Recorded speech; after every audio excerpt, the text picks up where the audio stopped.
bargain that the president has put on the table.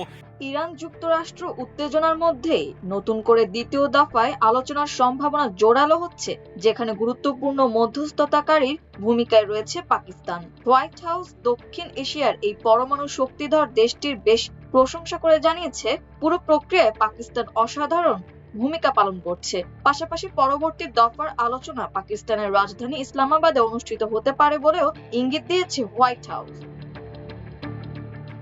মূলত ইরানের সঙ্গে চুক্তি নিয়ে হোয়াইট হাউস এমন সময় আসার কথা জানালো যখন পাকিস্তানের প্রধান আলোচক ও সেনাপ্রধান ফিল্ড মার্শাল আসিম মুনির ইরান সফর করছেন। এছাড়া পাকিস্তানের প্রধানমন্ত্রী শেহবাজ শরীফ মধ্যপ্রাচ্যে সফরে রয়েছেন। পাকিস্তানের পররাষ্ট্র মন্ত্রণালয় জানায়, মধ্যপ্রাচ্য সফর শেষে আগামী শনিবার তিনি পাকিস্তানে ফিরবেন। তাই অনেকেই ধারণা করছেন দ্বিতীয় দফার এই আলোচনা আগামী সপ্তাহের সোম বা মঙ্গলবার অনুষ্ঠিত হতে পারে।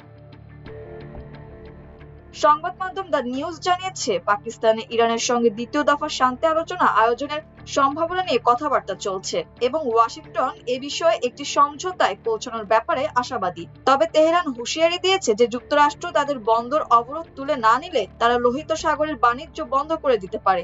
এর আগে বুধবার একটি পাকিস্তানি প্রতিনিধি দল তেহরানে পৌঁছায়। তারা ওয়াশিংটনের নতুন বার্তা নিয়ে সেখানে গেছেন।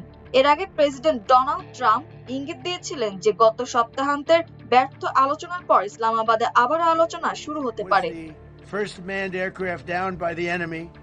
এমন অবস্থায় বুধবার হোয়াইট হাউসের প্রেস সেক্রেটারি ক্যারোলিন লেভিট সাংবাদিকদের বলেন, পরবর্তী আলোচনা খুব সম্ভবত পাকিস্তানের রাজধানীতেই হবে। তিনি বলেন, আলোচনা চলছে এবং আমরা একটি চুক্তির সম্ভাবনা নিয়ে আশাবাদী। তিনি আরো বলেন, একটি বিষয় উল্লেখ করা জরুরি, প্রেসিডেন্ট ট্রাম্পের কাছে এটি গুরুত্বপূর্ণ এবং এই পুরো প্রক্রিয়ায় পাকিস্তানিরা অসাধারণ মধ্যস্থতাকারী হিসেবে কাজ করেছে।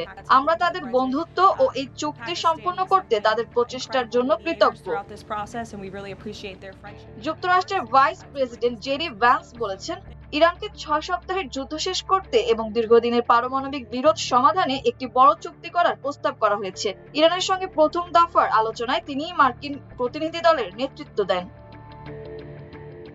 এদিকে ইসরায়েলের প্রধানমন্ত্রী বেনিয়ামিন নেতানিয়াহু বলেন, ইরান ইস্যুতে যুক্তরাষ্ট্র ও ইসরায়েলের লক্ষ্য একই।